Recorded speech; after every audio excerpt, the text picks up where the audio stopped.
Creepiest doorbell, camera clips that will make you never open your door again. Part 11. The gunmen at the door. The first time, Anna had felt a sliver of hope, thinking that after the intruders failed to break in, maybe it was over. Maybe they'd learnt their lesson and wouldn't return. But as the clock ticked closer to midnight again, that hope began to fade, replaced by the gnawing feeling of dread that had taken root in her chest. Her house had never felt so vulnerable. The walls that once provided comfort and protection now felt like they were closing in on her. The distant hum of the outside world had fallen away, and only the sounds of her own breathing and the occasional rustle of wind through the trees could be heard. It was a calm before a storm. Just as she was starting to settle into bed, the familiar buzz of her phone shattered the fragile peace. "Motion detected at your front door." Anna froze. She was certain it was a mistake. The same alert, the same figures. It couldn't be happening again. She hesitated for a moment, staring at the screen, before opening the Ring app. The sight that greeted her made her stomach drop. The two shadowy figures were back. They stood at her door, just like before, their faces hidden by hoods and darkness. This time, however, there was something more sinister in the air. The stillness of the men wasn't as calm as it had been the first time. It felt tense, like a predator waiting for its moment to strike. Anna's heart rate increased, her palms growing clammy as she gripped the phone. She had to do something. They were back, and they weren't just going to disappear. The thought of the same men trying to break in again sent waves of panic through her body.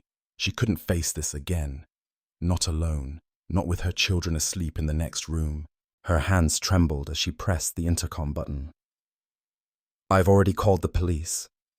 You need to leave now," she said, trying to keep her voice steady. But the men didn't answer. They just stood there, unmoving, as if they hadn't heard a word. The tension in the air was palpable, suffocating. Anna's mind raced, her thoughts scattered in a desperate attempt to formulate a plan. She had already locked every door, every window. The house had every security measure she could afford, but none of it seemed to matter. She wasn't just protecting her home anymore. She was protecting her children and herself. Then, to her horror, the doorbell rang 3 times in quick succession. It wasn't a casual ring. It was an urgent, deliberate noise, almost as if the men were taunting her. Anna's blood ran cold. She could feel the presence of the men through the camera, their eyes, or at least the unsettling absence of them, staring through the lens, locking with hers. She didn't know what they wanted, but she knew they weren't leaving until they got it. The pounding began shortly after the ringing. It was quick, violent, and filled with rage. One of the men was kicking at the door with such force that the whole frame shuddered under the impact. Anna backed away from the phone, her eyes wide in disbelief. She ran to the back of the house, locking all the windows and checking every door again, her mind clouded with fear. The men weren't just here to scare her. They were here to break in, and they were not going to stop. Her body went cold as she heard the unmistakable sound of the door handle turning. They had found a way inside. Her phone buzzed again, but this time, it wasn't just a notification. The voice from the speaker, calm but laced with menace, came through clear. "Let us in, Anna." Her heart stopped. The voice, it wasn't just a stranger. It was a voice she recognized, the same voice that had come through the intercom the first time they tried to break in. The man knew her name. This wasn't just a random attack. It was personal. The door shook again, and Anna's knees nearly buckled under the pressure. The men weren't trying to get in. They were going to get in. The sound of the wood splintering, the pressure building on the doorframe, filled the room with an overwhelming sense of impending doom. The weight of it pressed down on her chest, making it hard to breathe. Desperation clawed at her as she grabbed the phone again, dialing 911. Her fingers shook as she spoke quickly, her voice high-pitched with panic. They're trying to break in again. Please, you have to get here fast. They've already been here once, and now they're back. They're at my front door and my back door. I'm scared. Please, hurry. She could hear the operator's reassuring voice on the other end, but she couldn't focus on it. The sound of pounding on the back door reached her ears, louder now, more frantic. They were circling the house, determined to find another way in. The walls felt like they were closing in, and the oppressive silence between the slamming of doors and the heavy thuds of boots on the floor was deafening. Suddenly, Anna heard it. A loud crash from the hallway. The front door had given way. The men were inside.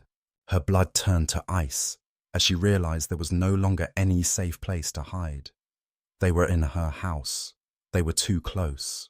A chill ran through her spine as heavy footsteps approached. Each step was deliberate, each sound punctuating her mounting panic. They were getting closer, closer to her children. She couldn't allow that. She had to protect them. As she sprinted toward the back of the house, a sudden thought struck her. What if they hadn't come alone? What if they had brought someone with them? The footsteps echoed louder now, not just from the front but from behind her, as if the walls themselves had begun to close in. Her heart raced. There was no time. The front door was completely destroyed, and she couldn't get to the back door in time. Anna stopped in her tracks when she heard a low, menacing voice from behind her, directly outside the living room door. "Found you!" the voice growled, too close. Anna's eyes widened in terror. She had nowhere to run, no way to escape. This was it. But just as the door creaked open, the sound of sirens wailed in the distance. It was too late. The men were already inside, and Anna could feel that the nightmare was just beginning.